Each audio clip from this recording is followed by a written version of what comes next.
Every day of the week will bring to you divergent views on news making the headline. If people who commit crime are being rewarded with national honors, with national appointments, then where are we going in this country? It's not about whether it was Jonathan or whether you are going to have a Buhari.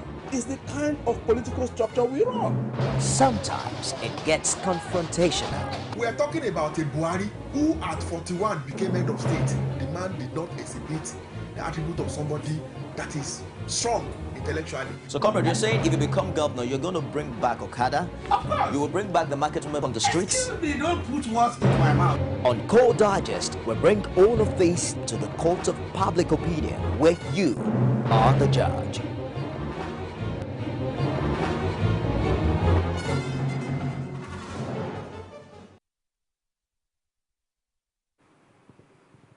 It's a beautiful Tuesday morning. Thanks for staying with us on Core Digest. And I'm joined here by my guest, GBOLA OBA, a public affairs analyst. But before GBOLA OBA starts commenting on some of the issues we'll be discussing today, let's just take a look at Senate and lawmakers. You know, recently the National Assembly is not impressed with the performance of state assemblies in the last 16 years of Nigeria's democracy. And it's also advised that state legislatures to refrain from abusing the impeachment powers vested upon them by the 1999 Constitution. Senate President, however, David Marks said this at the opening of a week-long induction program for newly elected state lawmakers in Abuja. The chairman of the Senate Committee on Rules and Business, Ita Ayang, also expressed a similar sentiment as guest speaker.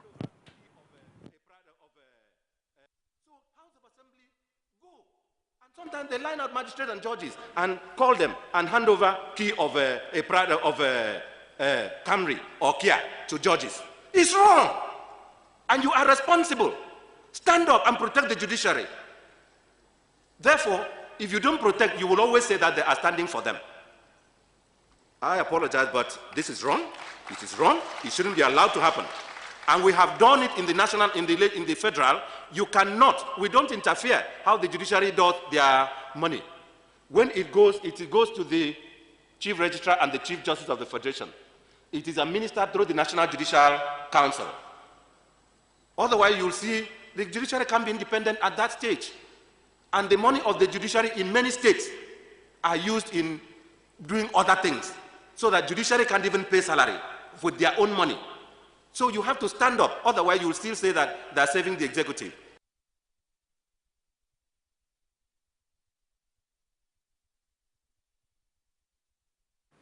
Well, that was Ita Ayang expressing his displeasure to the way the judiciary is interfering in issues affecting them. So, GBOLA OBA, thanks for joining us on the show this morning. The state level is interfering with the exactly. With the judiciary. Now, GBOLA OBA, what are the challenges ahead of the 8th National Assembly? A number of challenges. To start with, Constitution amendment is a major issue. Major issue. We have a constitution that is not. We have a constitution that is functionally and organically and operationally challenged in many respects. There's almost a universal. Acknowledgement of the fact that the constitution needs to be amended in some respects. And amending the constitution itself is a very tedious, very challenging, very stressful mechanism. Indeed, as we speak, we have a bill of amendment of the constitution that has literally sprung a controversy between the presidency and the legislature at the national level. The judiciary's interpretation is now being sought, and that is going to be one of the major challenges in the 8th National Assembly. Apart from that, too, you are looking at the basic issue of remuneration remuneration, or how does one put it better, abuse of remuneration. And it takes an average person to get into the Senate spending about 4 billion naira. Cumulatively, over a period of 4 years, that person is on paper supposed to earn 1.2 billion naira. So if I spend 4 billion naira to get to a position or an office that on paper would only recompense me with 1.2 billion naira, the shortfall or the difference has to be made up for in one way or the other. And this is the time when we have a president that is leveraging on his stature of incorruptibility. I see major conflicts between the two chambers of the National Assembly and the presidency or the executive arm of government on that. So there are a number of challenges that the 8th Assembly, the 8th National Assembly will inevitably face from where I'm standing.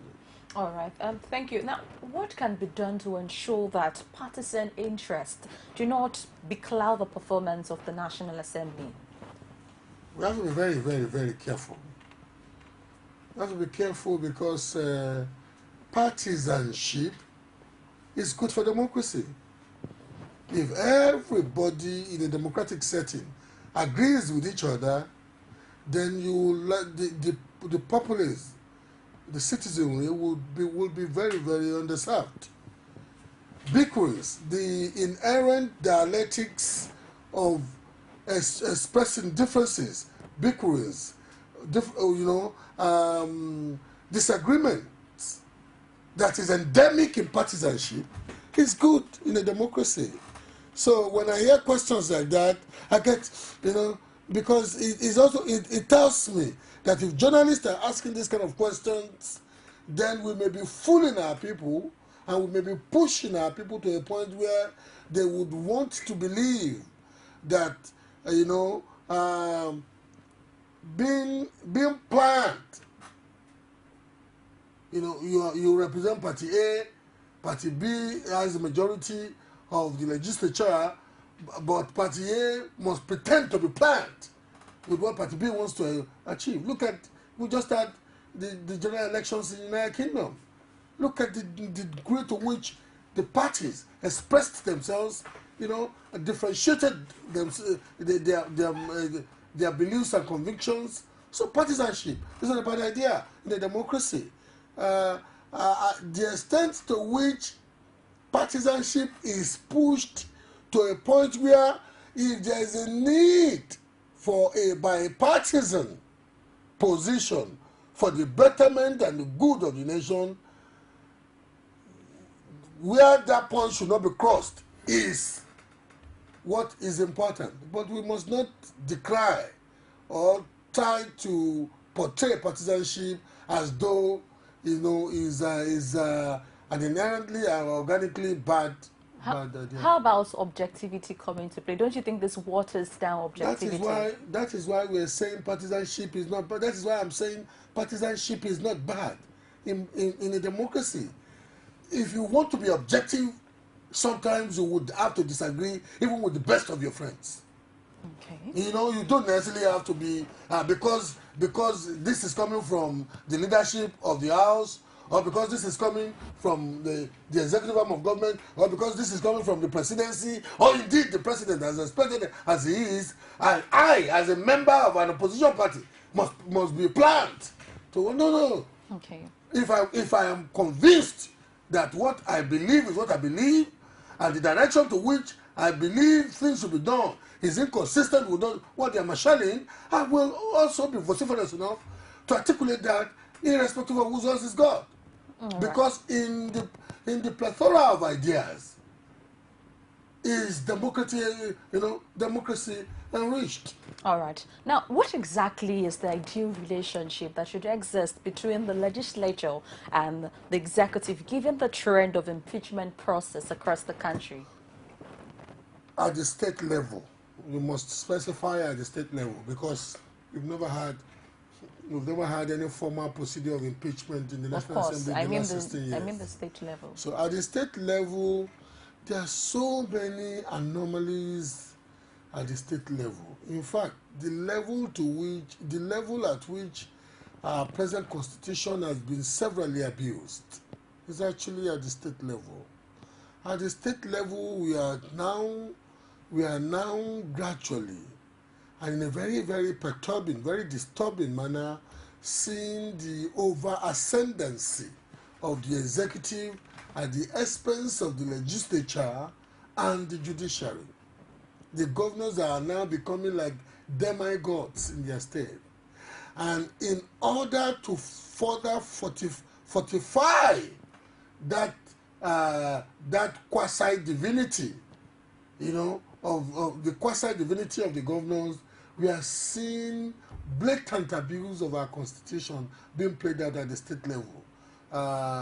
When the governor perceives that members of the state legislature or state house of assembly are about, initiating an impeachment proceeding against him, what they do these days is that they send talks to the state assembly, barricade the state assembly, barricade members, bona fide members of the chamber from getting access to the chamber because of a pronouncement of the Supreme Court that says that the business of the House, especially when it relates to impeachment, should not be done outside this thing. And you see the Nigerian police force being used as a kind of glorified thugs and harassers to prohibit people from entering the chambers to do their work. We've seen in a particular case in Nigeria, we've seen even a governor-elect in wanting to make sure that they protected,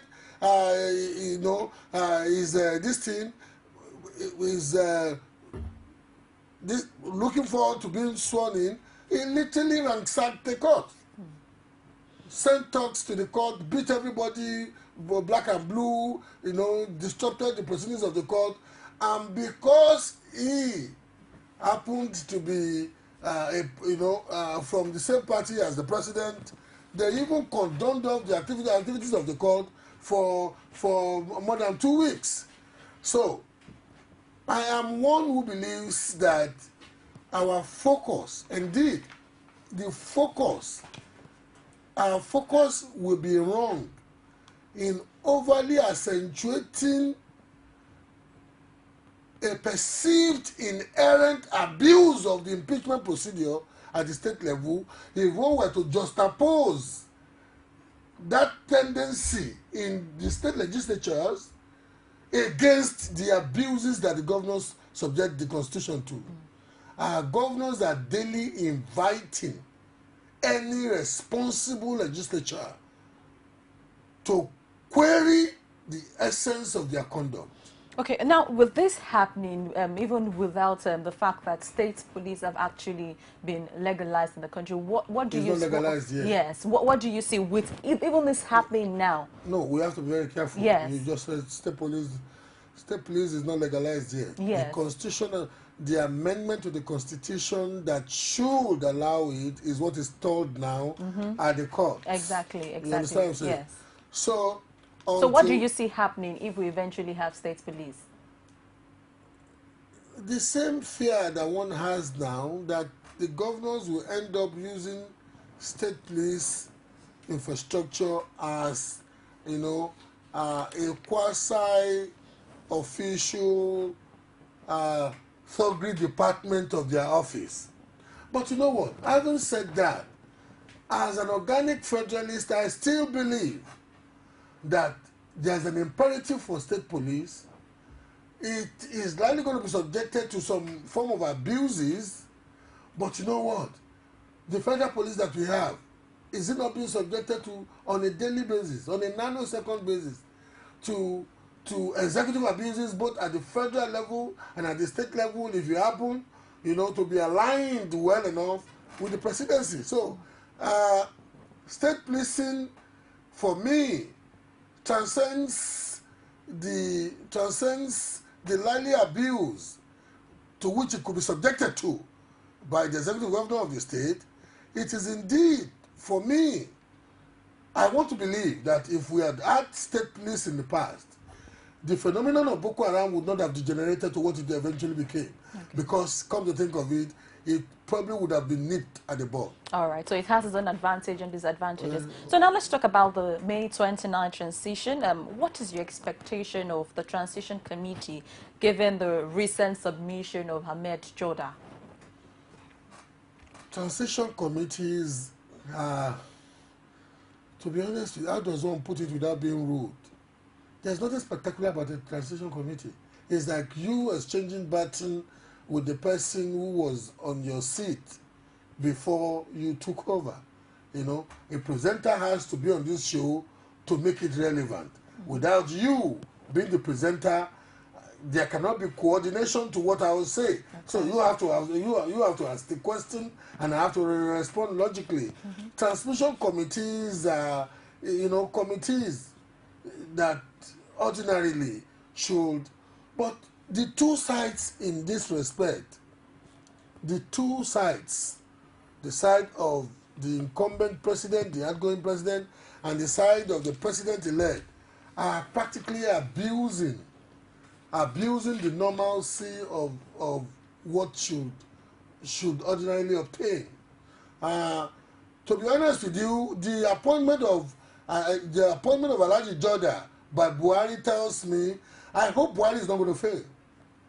How can you, for a committee that will oversee your understanding of what you will inherit as the assets and liabilities of government, how can you appoint somebody who is as old and senile as Alhaji Joda? You know, the appointment of Alhaji Joda, with due respect, tells me that Buhari may not quite understand the magnitude of what he's going to face, because the man in every material particular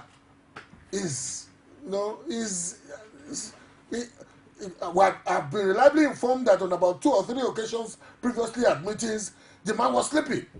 He was sleeping and yawning. Okay, Buhari may think this is a joke. Thank you very much. Nigerians don't have the patience anymore to stomach all the madness of... wish him all the best anyway. All right, thank you very much, Kolaba. I just want to take this quick commercial break and we'll be right back. It is often said that the future belongs to those who believe in the beauty of their dreams.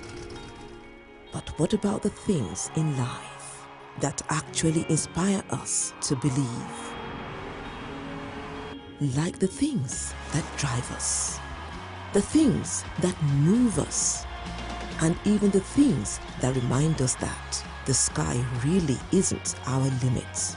Because when we are inspired, we are led to future greatness. But first, we just have to believe.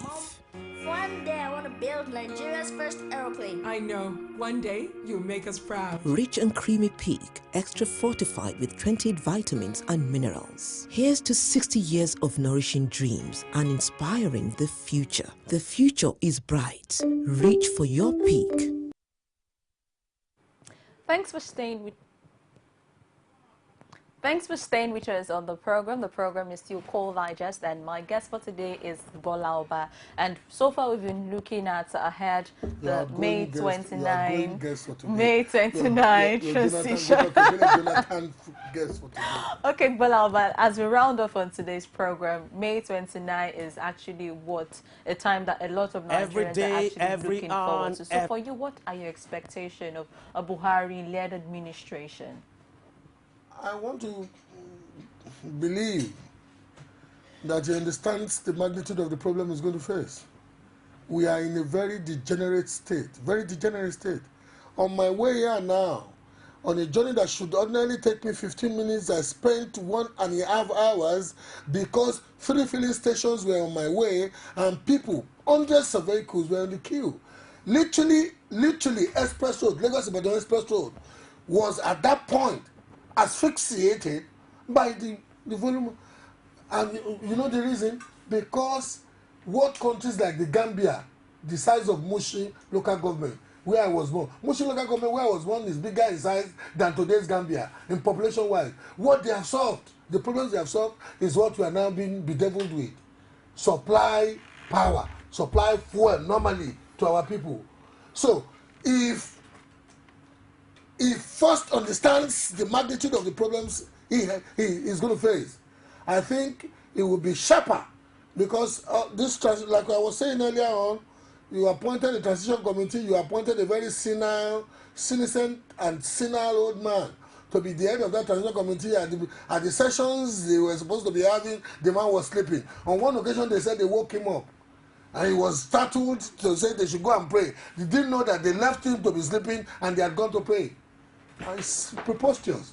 I hope Buhari too will not come with all this and waste the goodwill of Nigerians. But we will be ready for him, because this is not about this thing. It's not about it's not God. If he misses the ball, you know, it will be on the fire power line. And I hope he understands that this democracy is not the kind of useless military government that he once had. Because things must change, and must change fast. All right. Thank you very much, GBOLA. GBOLA is saying governance is not business as usual. So it's charging the next administration to actually take charge and rule Nigeria to the promised land they actually look forward to. Thank you so very much for staying with us on the program. My name remains Omotayo Alo. Bye for now. Every day of the week will bring to you divergent views on news making the headline. If people who commit crime are being rewarded with national honors, with national appointments, then where are we going in this country? It's not about whether it was Jonathan or whether you are going to have a Buhari. It's the kind of political structure we run. Sometimes it gets confrontational. We are talking about a Buhari who at 41 became head of state. The man did not exhibit the attribute of somebody that is strong intellectually. So, comrade, you're saying if you become governor, you're going to bring back Okada? Of course. You will bring back the market women on the streets? Excuse me, don't put words into my mouth. On Core Digest, we bring all of this to the court of public opinion, where you are the judge.